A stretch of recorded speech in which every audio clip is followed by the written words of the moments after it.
యోగా ప్రేమికులందరికీ శుభోదయం. తరతరాలుగా మన పూర్వీకులు వారి అనుభవాన్ని రంగరించి మేళవించి మనకు అందించిన అద్భుత వారసత్వ సంపద యోగా.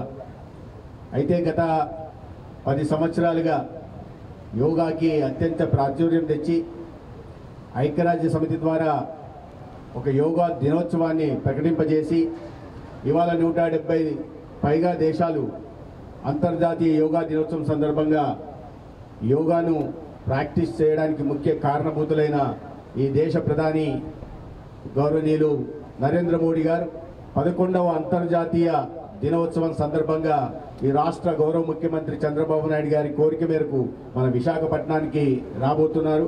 ఒక అద్భుతమైన యోగా ప్రదర్శనకి విశాఖపట్నం వేదిక కానుంది. దాంట్లో విశాఖపట్నం నుంచి 5 లక్షల మంది పైగా భాగస్వాములయ్యి ఒక యోగాని ప్రపంచం విస్తుపోయేలాగా ప్రపంచం ముందు పెట్టే అవకాశం మనకు విశాఖపట్నం వాసులకు కలిగింది. ఇటువంటి అవకాశాన్ని మనం అందరము సద్వినియోగం చేసుకోవాలి. దీంట్లో భాగంగానే గత నెల రోజులుగా అనేక కార్యక్రమాల్ని రాష్ట్ర వ్యాప్తంగా నిర్వహిస్తున్నాం. అది థీమ్ బేస్డ్ యోగా కావచ్చు, లేదా మన ఆధ్యాత్మిక కేంద్రాలు కానీ, లేదా టూరిజం డెస్టినేషన్స్ కానీ, లేదా ప్లేసెస్ ఆఫ్ హిస్టారికల్ ఇంపార్టెన్స్ కానీ అనేక ప్రాంతాల్లో కూడా యోగాని మనం పాటిస్తూ యోగాని చేస్తూ ఈ రాష్ట్రంలో దాదాపు 2 కోట్ల మందిని భాగస్వాములు చేస్తూ కొన్ని రోజులుగా మనం చేస్తున్నాం.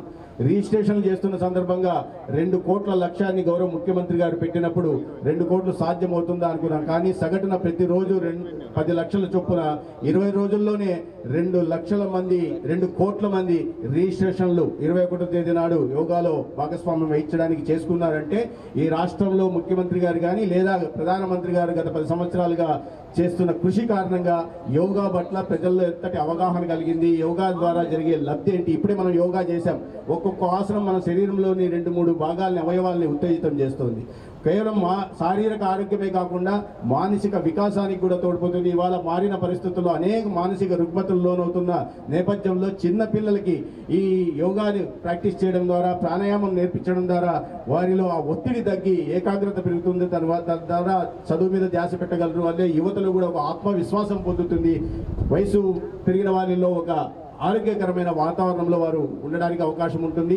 యోగా అనేది కేవలం ఒకరు ఈ నెల రోజులుగా ఇటువంటి పెద్ద ఎత్తున ఇంత ప్రతిష్టాత్మకంగా యోగా దినోత్సవాన్ని నిర్వహించడానికి ప్రధాన కారణం ఏంటంటే యోగా అనేది ఏదో ఒక రోజు యోగా దినోత్సవం నాడు మాత్రమే జరుపుకొని తర్వాత మర్చిపోవడం కాదు. మన దైనందిక జీవితంలో దీన్ని ఏ రకంగా మనం తింటామో, ఏ రకంగా పడుకుంటామో, ఏ రకంగా కార్యాలయంకి వెళ్తామో, ఏ రకంగా టీవీ చూస్తామో ఆ రకంగా ప్రతిరోజు యోగా కోసం 1 గంట సమయాన్ని ఇస్తే అనారోగ్యం బారిన పడకుండా జాగ్రత్తలు తీసుకోవడానికి అవకాశం ఉంటుంది.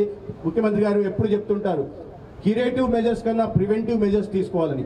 అనారోగ్యం బారిన పడిన తర్వాత, ఆరోగ్యం చెడిపోయిన తర్వాత దానికి చికిత్స అందించడం కన్నా ఆ ఆరోగ్యాన్ని కాపాడుకుంటూ అనారోగ్యం మన దరిదాపులకు రాకుండా చూసుకోవాల్సిన బాధ్యత వ్యక్తిగతంగా మన అందరికీ ఉంది. కుటుంబంలో మన కుటుంబ సభ్యులను కూడా చూసుకోవాల్సిన బాధ్యత కూడా మన అందరికీ ఉంది.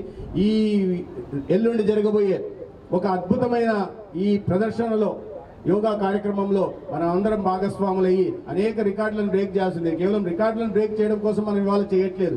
దీని ద్వారా ప్రజల్లో అవగాహన కల్పించి యోగాను ప్రతిరోజు చేయడానికి ప్రేరేపించే దిశగా ఇన్ని ప్రయత్నాలు జరుగుతున్నాయి. కాబట్టి మనం అందరం కలిసి 21వ తేదీ 11వ అంతర్జాతీయ దినోత్సవాన్ని ఒక ఫలప్రదం చేయాలని గౌరవ ప్రధానమంత్రి గారికి, ముఖ్యమంత్రి గారి అంచనాలకు మించి ఈ యోగా కార్యక్రమాన్ని జయప్రదం చేయాలని కోరుకుంటున్నాను. ధన్యవాదాలు. జై యోగాంధ్ర, జై స్వర్ణాంధ్ర.